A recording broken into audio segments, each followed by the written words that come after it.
Hi, nice to see you all here tonight. Thanks so much. So I'm the Director of Sustainability for Staach. We do furniture design and manufacturing, as was just noted. The company was started, just to give you a little background, the company was started in 2006 as a project out of RIT, actually by a fellow classmate of mine, Seth Eshelman. So while we were in school together, he came up with a great idea to start a business. And at the core of this business idea, besides just making furniture, was to do it in a more sustainable and ethical way. So this has informed all of the decisions from the very get-go of the business. And so we're, I guess, almost 8 or 9 years out, I suppose, and tell you the story about it. Oops. So this initial mission that we had, we kind of outlined to be, protection of local and domestic resources, promotion of fair labor practices, natural resources, and social responsibility advocates, which is part of why I'm here today. And so over these 6 years, we've been growing significantly. This space that you see right here was actually the original space that we started the company out of, and we've grown into probably 5 or 6 other spaces that we're still in the building right now, and we're just about to double our growth this year and move into a new building and have our own facilities, which we're really excited about. Our distribution has also grown from Little Rochester, which is the red flag there. We're in a lot of Middle Eastern countries as well as Europe, so this is a big change for us, starting making handmade furniture out of a small warehouse in Rochester. So it's been great though, because we've been able to maintain this consistent quality and ethics of handmade furniture, of responsibly sourced wood from the get-go. We've had some great clients. We've worked with Shake Shack. I think this one is in Philadelphia. I don't know if there's any around here, but of course, familiar to you all is Shake Shack. Just around the corner, I saw the New Haven location, which I believe this is a shot of. I tried to find one that would fit in. And we've done some great work with them on starting to talk about our practices. But we're at this point now where we've grown significantly, where we're taking on a lot more customers and clients. The number of staff that we have is growing as well. And there's the challenge of maintaining this ethic of social responsibility and corporate responsibility. And so we had to ask ourselves what it is that we were going to do to make sure that as we scaled in this way, that we were staying true to our mission. So one of the things that we're looking at in this is certifications. We're a relatively small business. We're growing quickly. We don't have the resources and the time and the staff necessarily to do what some of the bigger organizations have in terms of measurement and looking into what needs to be projected out. So looking kind of outside to verify our practices for other people is really important. So these ones were chosen as a result of a consistency across our mission, as well as what's relevant to our clients and our consumers and the people who are investing in our furniture.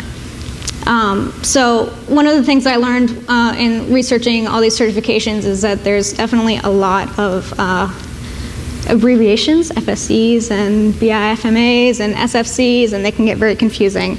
And that was definitely a challenge for us when we started, was really understanding what all of these different certifications did and what they meant and how they might be valuable to us. So it really did take a lot of time for us to sort through all of that, and in the process, it also forced us to really question what it was that was valuable to us too. In the end, So, as we were doing this as well, I was trying to get an idea of how it supported our mission. So, each of them is relevant in different terms. Some certifications just focus on the business as a whole, which I think B Corp, which is not actually showing up on the slide, that's the top, is B Corp. B Corp is a business certification. It verifies all of our practices. Whereas some of the other ones are really focused on the products that you're creating. So FSC and Cradle to Cradle are a little bit more focused on the process or the end product. And USGBC is up here. They're really more of an organization, but they run the LEED certification, so I kind of lumped them in together. In the end, we ended up with B Corp, which for some reason is not showing up, FSC, and then the USGBC we joined as a member. So as you can see, this kind of covers all of the different bases where the associations help to keep a sense of community and progress and advocacy. FSC really helps keep our supply chain in check, since most of what we do is in wood. That's one of our greatest impacts. So it's also an on-product certification, so our clients can look at it and they can feel assured about what they're purchasing. And then the B Corp certification covers a number of these territories, and actually I might even call them an association as well, because there's well, I'll get into it later. But so this is what I'm going to talk mostly about, is our B Corp certification. In terms of staying true to our mission as we scale, this was probably the most important and continues to be the most important certification that we carry, and organization that we're affiliated with. So who are B Corps? There's over 850 B Corps in 28 different countries, 60 industries, and their one unifying goal is to redefine the definition of success in business. So this can be very broad, and I think a lot of different businesses interpret this in different ways. I look at it as, it's a triple bottom line certification and organization. So if you're not familiar with the triple bottom line, of course it's people, planet, and profit. So aligning those three goals together. So as you can see, there's some pretty big people up here that are part of the certification. Or have certified themselves as B Corps. Patagonia, Etsy, I think is more recent. King Arthur Flour, just to name a few. And so all of the resources of these businesses combined go into the organization. The things that they measure in the actual certification, as I said before, are really broad-based. So they're certifying the whole business. It's not just what is the chain of custody for your wood, as it would be for the FSC certification. So these are a lot of questions, it's a lot of data that we have to gather. Sometimes we recognize that the data may not be the most important, but it's not necessarily maybe the most important data for us. So it's all managed on this online interactive platform. There's tons of information, and it took me a really long time to go through, especially as a manufacturer. There's different types of certifications for each type of business. Manufacturing, of course, has a little bit more of an impact than perhaps a consultancy would. So I had a lot more information to gather, and it was somewhat challenging. But the B-Lab is the organization that runs the B Corp certification. They're very helpful in answering questions along the way, and oftentimes in the platform itself, there's little things that you can click to that offer more information if there's any questions that you have.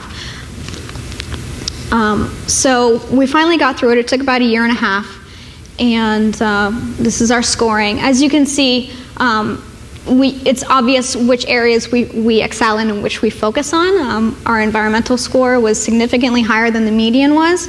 That really speaks to a lot of the ethics that started the business and that we've been going through. And again, this is without any changes to the business whatsoever. Oftentimes, I believe the B-Lab has told me roughly about 50% of the businesses actually have to change their business practices in order to obtain the certification. So we were very proud that we were able to get the certification without really having to change anything. But the question still remains, how does this help us stay true to our mission in the future? So what I did is I combed through all of the data points and the questions and the ratings and scorings, and determined which aligned best with our objectives and with our goals. And so I broke those down, and now these are actionable tasks that I can start to take in the business. And as you can see, I've kind of shown what we earned, and then what some potential scenarios for us might be. Obviously, funding is sometimes limited, so there might be different reasons why we can't achieve these.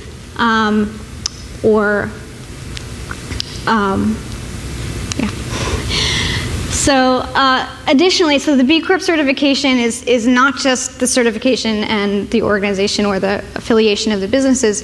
It's really this kind of whole ecosystem as well. So, as we continue to scale, we're concerned about, finding capital. So they have the B Analytics tool, which is now available. And what this does is it pulls together all of the data of the businesses who have taken the B impact assessment. So this doesn't mean that they're certified necessarily. It just means that they've gone online and used the tool, which is free for everybody, by the way. And it pulls it together so it can start to show how people score in relationship to one another. And if you're looking for capital, for example, certain organizations are going to want to know different areas where they want you to excel. So if someone's looking to fund businesses that focus specifically on environmental goals rather than social goals, then that data is there for them. Additionally, this helps inform the marketplace how these businesses are performing against other types of businesses. So there's a lot of information online if you do a Google search to find that. Additionally, there's a B Corp or the Benefit Corp legislation, which is a totally different thing, and I'll have to take a minute to explain that. So there's a B Corp certification, which is just based off of the B impact assessment, and then there's the Benefit Corporation, which is a legal status that a business can seek, similar to an S Corp or a C Corp. And essentially what it's doing is protecting the business's ability to make choices that are outside of the fiduciary responsibility, or not specifically in terms of fiduciary responsibility.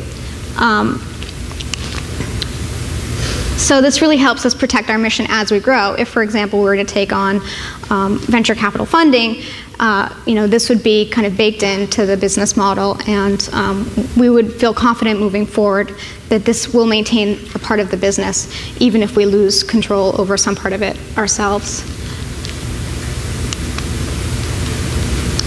And so, the purpose of these corporations is to create general public benefit.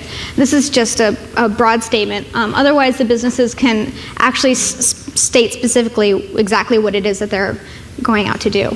Accountability, well, you can read it. I hate reading off of slides. It seems really wrong to me. So anyways, this is a little bit more fun to look at. A number of states have passed the certification or have incorporated the legislation into the states, and there's a number that are still working on it. These numbers may have actually changed since this graphic was made, so there's maybe one or two more of those, but I think most recently they got Delaware, which was a major coup for them, as Delaware is where most laws are made, and so it's really great to see that this is being taken seriously. And as the previous speaker was talking about, really using business as a force for change and for good, and starting to change the marketplace and to change the conversation about what's happening in business.